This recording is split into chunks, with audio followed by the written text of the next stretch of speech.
Good morning, all of you. I am Dr. Sasibala Tiwari, Assistant Professor, Department of History, DAV PG College Siwan. इसके पहले part 1 में हम लोग देखे हैं कि इंडियन सिविल सर्विसेज का इंडियनाइजेशन कैसे हुआ। अब हम इसमें देखते हैं कि इंडियन सिविल सर्विस और जो राष्ट्रीय आंदोलन था, फ्रीडम मूवमेंट था, उसमें क्या कनेक्शन था, क्या एक दूसरे को प्रभावित किया या नहीं किया, इसकी चर्चा हम लोग इसमें करते हैं। लोक सेवा के भारतीयकरण ने भारतीय राष्ट्रीय आंदोलन का एक तरह से बैकग्राउंड तैयार करने का काम किया। अंग्रेजों की इस योजना ने शिक्षित भारतीयों में रोष पैदा करने का काम किया। इसमें कोई शक नहीं है कि कुछ अभिजात वर्ग के भारतीयों ने भारतीय लोक सेवा में प्रवेश पाया, लेकिन भारतीयों के लिए यह सेवा अभी भी प्रायः दुरूह ही था। इस सेवा के भारतीयकरण के लिए 1877-1878 में सुरेंद्रनाथ बनर्जी ने अपना सिविल सर्विस आंदोलन चलाया, जो शीघ्र ही पूरे भारत में फैल गया तथा प्रभावकारी सिद्ध हुआ। जिसके फलस्वरूप भारत सरकार ने एक संवाद पत्र भेजा, जिसमें मैक्सिमम आयु सीमा और लोक सेवा आयोग की नियुक्ति की सिफारिश की गई। 1885 में अपनी स्थापना के बाद से ही राष्ट्रीय कांग्रेस उच्चतर सेवा में अधिक भारतीयों के नियोजन और समकालिक परीक्षाओं के लिए निरंतर दबाव डालती रही। सुरेंद्रनाथ बनर्जी ने इसके एक सर्वाधिक प्रमुख नेता के रूप में अत्यंत महत्वपूर्ण भूमिका निभाया। इस आंदोलन ने आर्थिक, राजनीतिक और उच्चतर नैतिक आधारों पर लोक सेवा के भारतीयकरण की मांग की।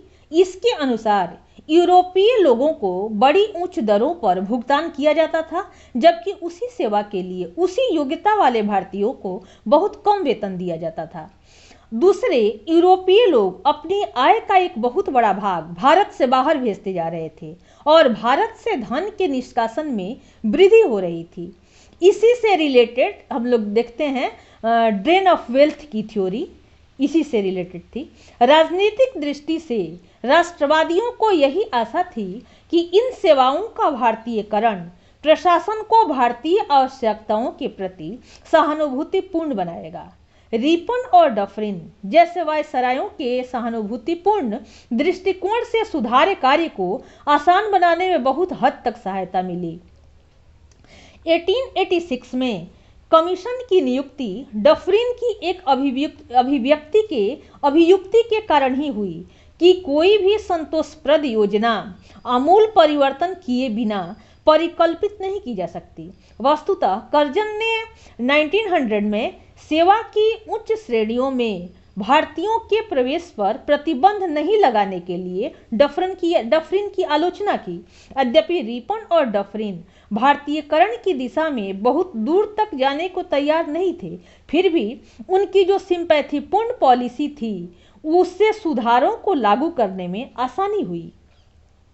भारतीयकरण के प्रश्न पर ब्रिटिश राजनीतिक दल विलक्षण रूप से एकमत थे। हालांकि कुछ मुद्दों पर उनमें थोड़ा बहुत मतांतर भी था। समान विचारों में मितव्ययिता और राजनीतिक लाभ पर सबसे अधिक बल दिया गया।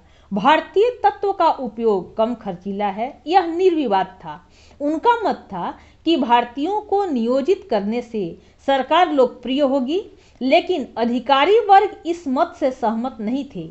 कार्यकुशलता को लेकर इनकी राय थी कि यूरोपियनों के स्थान पर भारतीयों को रखने से प्रशासनिक कुशलता में वृद्धि नहीं होगी और सचमुच भारतीयकरण की जो पॉलिसी है उसका विरोध करने में उन्होंने सबसे अधिक बल इसी प्रश्न पर दिया। भारत सरकार भारतीयकरण की दिशा में कुछ कदम आगे जरूर बढ़ी, लेकिन 1893 के ज्ञापन के अनुसार ब्रिटिश शासन की आवश्यकताओं ने उच्चतर पदों पर भारतीयों के नियोजन का क्षेत्र सीमित कर दिया, जिसके अनुसार यह अपेक्षित था कि पर्यवेक्षण और नियंत्रण वाले पदों पर यूरोपियन अवश्य रहे। 1900 में लॉर्ड कर्जन ने कहा कि विवादास्पद प्रश्न कदाचित यह नहीं है कि भारतीयों को अधिक से अधिक कितने पद सुरक्षित रूप से दिए जा सकते हैं, बल्कि यह है कि कम से कम कितने पद आवश्यकता अनुसार यूरोपियनों के लिए आवश्यक आरक्षित रखे जाएं। यह उल्लेखनीय है कि 1909 के आरंभ में इंडियन सिविल सर्विसेज के कुल 1244 सदस्यों में केवल 65 भारतीय थे और 93 पदों में केवल 51 प्रांतीय सेवा के सदस्यों द्वारा भरे गए थे। यह स्पष्ट है कि भारतीयकरण की प्रगति बहुत धीमी थी, लेकिन स्थायित्व और कार्यकुशलता के सिद्धांतों से बंधी ब्रिटिश सरकार उसी से संतुष्ट थी। भारतीयों के दबाव के कारण 1918 के बाद विभिन्न प्रशासनिक सेवाओं का धीरे धीरे भारतीयकरण किया गया, मगर अब भी नियंत्रण और अधिकार वाले पद अंग्रेजों के हाथों में रखे गए।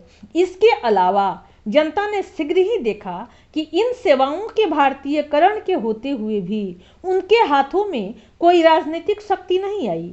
इन सेवाओं में भारतीयों ने ब्रिटिश शासन के एजेंट के रूप में काम किया और उन्होंने ब्रिटेन के साम्राज्यिक उद्देश्यों को निष्ठापूर्वक पूरा किया। इस प्रकार इस आयरन फ्रेम ने या स्टील फ्रेम ने ब्रिटिश साम्राज्य को स्थायित्व प्रदान किया और भारत को एक ऐसा एडमिनिस्ट्रेशन दिया जो अपनी कार्यकुशलता एवं संगठन के लिए पूरे विश्व में विख्यात है। इस प्रकार हम लोग करीब करीब इंडियन सिविल सर्विसेज की पूरी तरह चर्चा कर लिए, इसको डिस्कस कर लिए। इसमें कोई कंफ्यूजन हो, कोई प्रश्न हो तो हम लोग फिर इसको डिस्कस कर सकते हैं। Okay, thanks.